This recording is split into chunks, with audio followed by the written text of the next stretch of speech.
Ang sambingay nga sulti karon usa ni sa mga common natong mabati kay sige naman tagbalik-balik anig paminaw, pero nindot sad nga atong bag-ohon ang atong pamalandong o pagtuo nga kining gisulti karon sa sambingay sa lisos mustasa o sa igpapatubo sa paan. Apil na ang unang pagbasa katong gitaguan dito sa suba, gilubong dito sa may suba ang katong karsonsilyong bag-o.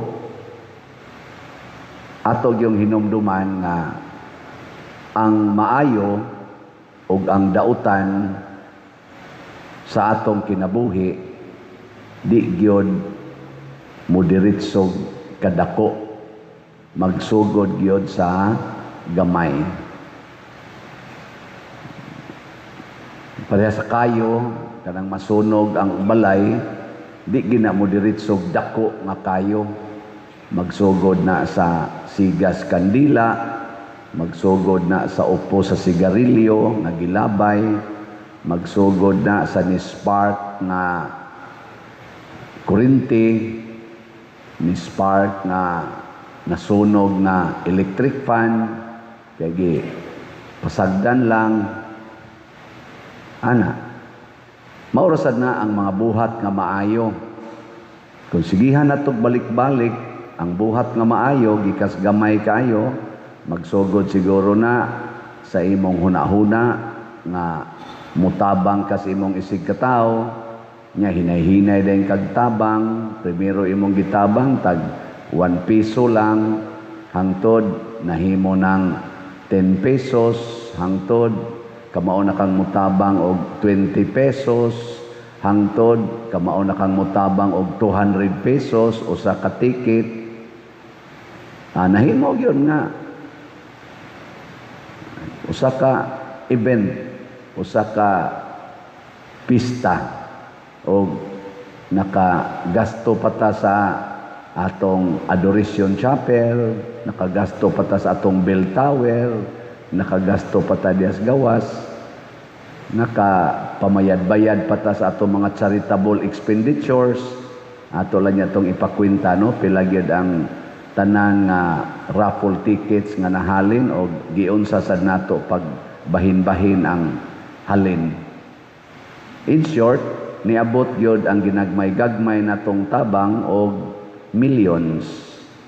Dool-dool gyud og mga 12 or niabot na kag 12 million ang atong na raise. Ginagmay-gagmay ra gyud na. Nya unsa man, hay may mas importante karon, ang dako o ang gamay?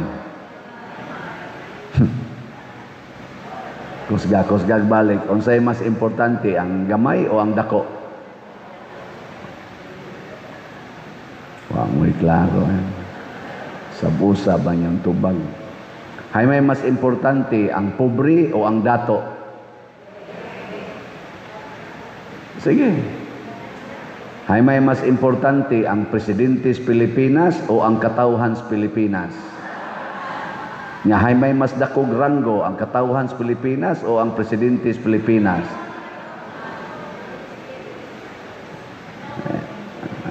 Lingian na imong tupad na hay may labaw ninyo ranggo, si Bongbong Marcos o ikaw? Ina. Kinsa may mas gamay ranggo, ang pari o ang parisyoner?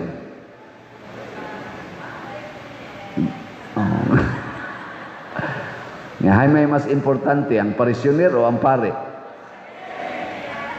Mao na nga ang hibaw gina ang gamay ranggo sa katilingban, ang kanang gagmay ba, mga humble, mga ginagmay, mao na sila'y mas importante. Kung atong basihan ba ang kanibang kuan ba, para atong nadonot tong karsonsilyo, unsa may nakapadonot ato, ang ginagmay mga kagaw nga ning ut-ut ato, mga organisms nga gagmay pag lubong nabasa sa tubig, ni produce og mga microorganisms nga ning lata sa panapton.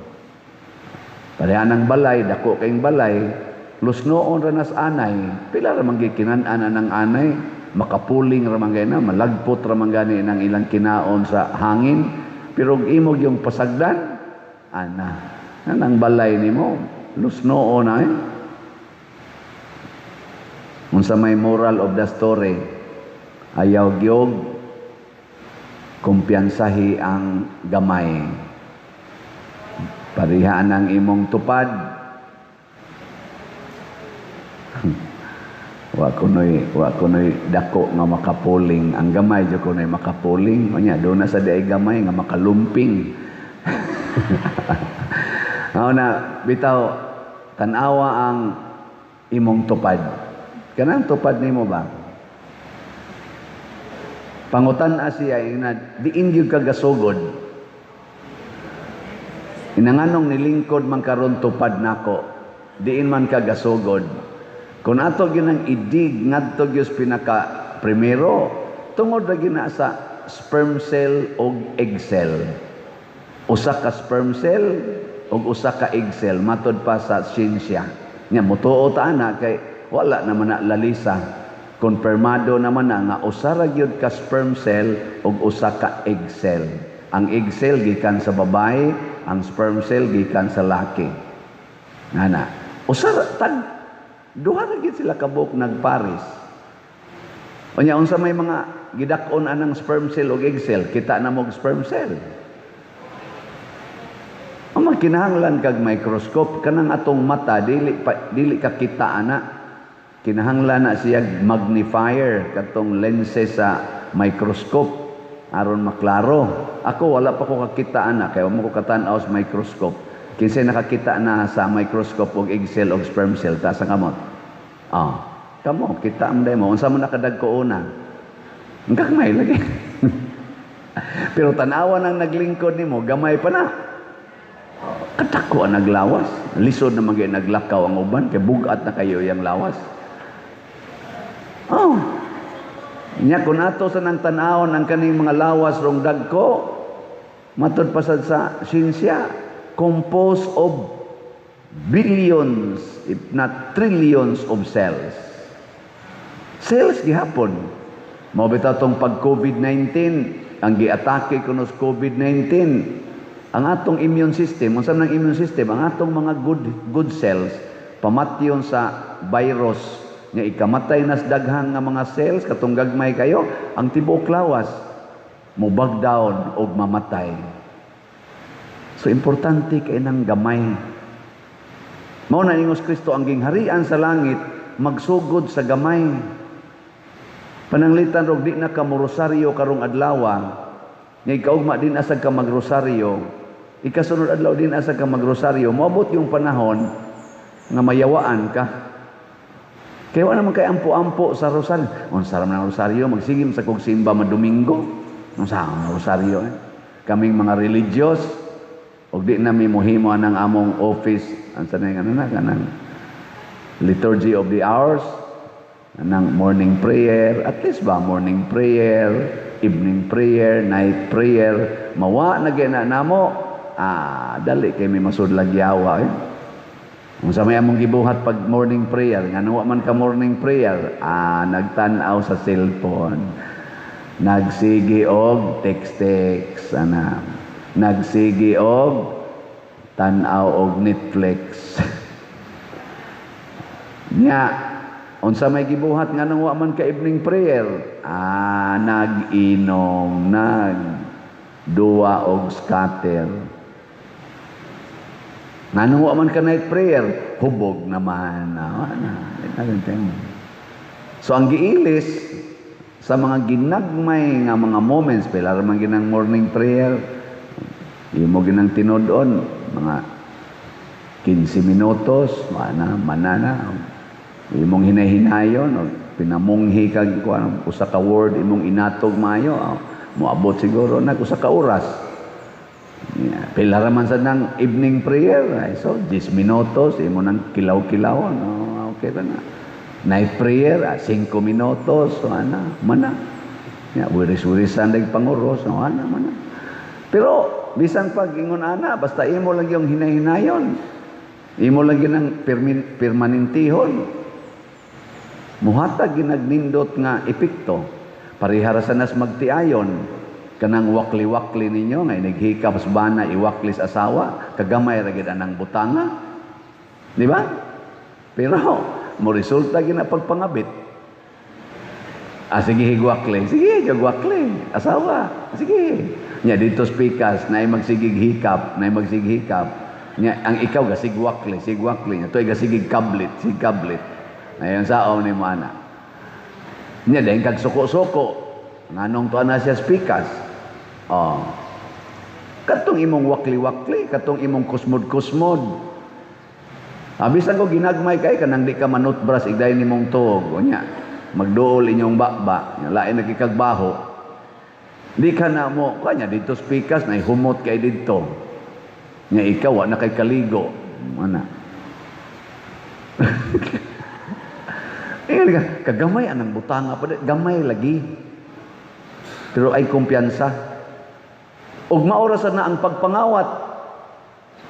Kaning pagpangawat karon na trillions ang gikuha sa atong mga politicians, kanang mga tawhana, mga kawatan na gagmay pa ng bata, kawatan na manguha na sila anang ginagmay nga sinsiyo, niya adto sa eskwelahan, mangawat ang mga ballpen silang classmate, mga papel, niya adto nakatrabaho na sa opisina, manguha ng mga bond paper, primero napura kabuok, anang nadugan o sa karin na, hangtod na gyud kay nakalingkod man og lingkuranan nga naay millions, mangawat og millions, nakalingkod man og lingkuranan nga naay billions, billions na sa gikawat, nakalingkod magposisyon nga makakawat og trillions, karon trillions na gigikawat. Gasugod o gamay. Si Santiago Apostol, si San Roque, si St. Francis of Assisi ug uban pang mga santos nga atong giintron, nagsugod sad ang ilang heroic, magnanimous nga achievement in faith sa ginagmay nga pag-antos o pagpasakit para sa uban. Giingnay mong tupad nga ako'y manilhigro sa inyo. Tingnan, na ako'y manilhigro sa inyong tugkaran.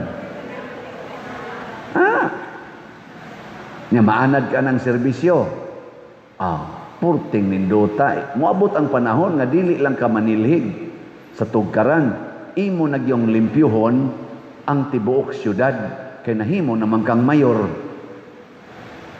Kanang imong pagsigig tan-aw anang mga buling nga kwaon nimo bisag kanang ginagmayng buling sa imong kwarto, sa imong balay, hangtod sa imong palibot, mo resulta gina nga hangtod sa imong komunidad kay na presidente man kas kapilya, limpyo kayo imong kapilya.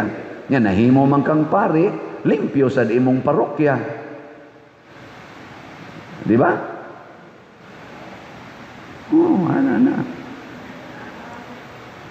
Ako sa una, si Kanyar College ko, ang akong yung unang gihuna-huna, unsay ikatabang nako dito sa among bukid sa Kahugan. Motong ga-organize mig organisasyon na KYO, Kahugan Youth Organization, magtampo-tampo mi og piso ang buwan. Nya amo tong gamiton aron makatabang sa among organisasyon o sa among katilingban. Piso ang buwan, 20 centavos ang semana. Nya ako gyud mag-lead nila. Meeting mi, siging sulti, dito ko nakaton-katon nagsugod, unsaon pag-handle og grupo. Amo pang makontra dito, o murabag i-challenge mis mga NPA, sa mga kapgo, nya i-challenge pa mis among mga kaugalingong mga ginikanan, mga uyuan, kay bawalan ming mag-meeting-meeting.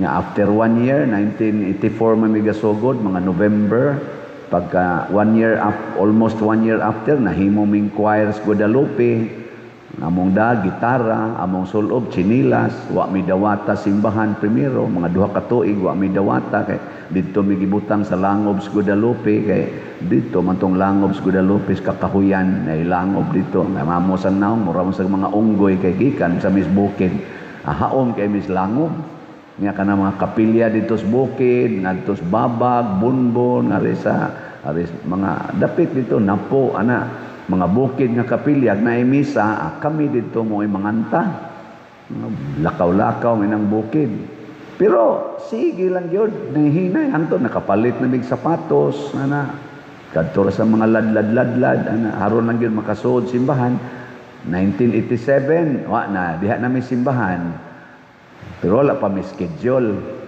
pero nakasuod na may iapil-apil may pagka 1989 ako na leader sa choir sa tibok simbahan. Hangtod. Ano namakpak man mo? Unya, lampos mo sa kong eskwela, nakatrabaho na kong bangko, ang among organisasyon, dili na magmantin nila itong kinilaw nga kapayas, mga inanay, magpuso mi dito, nya kinilaw nga kapayas, nya mao na among kanon og mag-anniversary mi nya og naay manok nga madakpan makaihaw gamay manok kadtong buwad mga bulinaw mga kadtong mga lawlaw nga kana ganing kuan gani kanang tinabal kato bang daghang kig asin bang ining sugba nimo piti-piti ug kuyaw pa imong naong nga piksan mao to among kanon nana mi ay naman ko'y trabaho, makapalit na may mga pansit, ato pa sa snow sheen usahay, yahaya lagi, hinahinay lang ito. Pero sa dihang wala pa wala pa ko ka-graduate, mga 1 year after sa among organisasyon, nakatigom yun may mga 700 kapin, na ako'y uyuan na nasakit og TB, galuwa og dugo, niya kay medyo may pagkabuangon sa to siya, wa kayo initabang, gani nangandoy ang uban may ratag matiwas na hasol sa kanya siya ana ba kami among organisasyon maoy ni tabang using sa 700 kapi namong natigong gidana mo siya ngadto sa TV pavilion giplitihan na mo gipalitag tambal nabuhi gyud nabuhi nakainom pag yung padayon nainom nya hangtod nga napahari na ko buhi lang yapon siya nya usahay admit og hospital hatag na sa ko libo-libo na ana hangtod na gyud nga ako'y nagmisa niya pagkamatay niya pero nakapahimos pa gito nako kani wa jud ko magtuo usan is among gitabangan napay balay ditong nalusno kay nganing adlaw minatay ba mag suroy-suroy man mga balay niya grupo naman may naaman sa ni padayo na mo dito nga among iyaan nga gubaon sa taong igbalay ngari mo dong pangaon mo diri saka dai bitanan lusno bitang balay ala pagkaugma organisasyon gyapon batas mig kawayan kuhag mga kahoy among gitukod og balik ang balay so ingon ana ang among kuan hangtod karon wa ko magtuo na perti ng daghanang masakiton ang ako napada sa ospital. Perti ng daghanang balay nga natukod, apil na gani mga simbahan natukod. Nidako na ang akong scope sa pagpanghatag. Dili na kadtong piso-piso, dili na gani kadtong tausan-tausan, karon niabot na gani milyon-milyon ang atong ma-share sa katilingban. Nagpabilin nga zero ang akong panudlanan. Nga naman, nindot yung ibalyo nato ang gamay. Muna gitawag og humility to settle on the ground. Settle your life on the ground, on the least position. Ang ground man mo ay least possession. Kung maglakaw ka, hay may taas, ang o ang tiil. Nya hay may importante og mulakaw ka ang tiil o ang o. Naramdaman na. So mao na ang humility mao gigamit ni Mama Mary, mao gigamit ni Jesus, mao gigamit sa mga santos pagbuntog sa yawa. Nya unsa ta pagbuntog sa yawa? Tudluan ta nga ma-head level, the pride. Ikaw gyud head. Ikaw gyud presidente, ayaw na papuli diha. Nya kanang gustong mo puli nimo kanang ginganlag BP Sara, ipa-impeach na. Kay maunay hulga sa imong pagka-leader. Nya kanang konstitusyon nga moingon kada 6 years ilisan, usba na. Ana, kontrola ang tanan. Ug mao na ilang gibuhat sa ato mga gobyernong mga dia sa garbo na ilad sa yawa. nidako nagmaayo ang ilang garbo nga nisunog na gani sa atong nasod.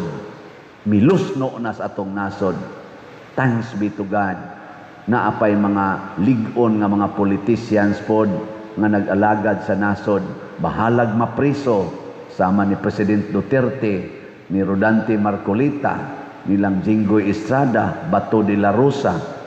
Gasigi lang yapog barog sa ilang gibarugan na kamatuoran. Naroy rally dito sa UK or London ba to? Si BP Sara tuwa dito. Pagkadaghanag yung tao, ni travel kuno sila tag 4 hours, tag 5 hours, tag 6 hours. Namiya pagis ilang trabaho, ang uban pagani, ni resign na lang yun. Kaya dili yun tugutan nga maka leave kay mutaatin sa rally, ni resign na lang.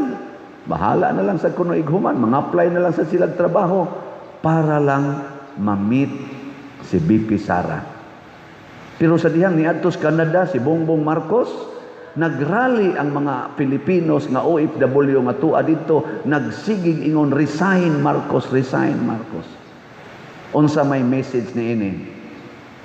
Nga ang atong impeachment sa Vice Presidente questionable. Kinsa may atong i-impeach? Kanang gihigugma sa kadaghanang Pilipinos o kanang giluod na ang kadaghanang mga Pilipinos? Mindog lang ta.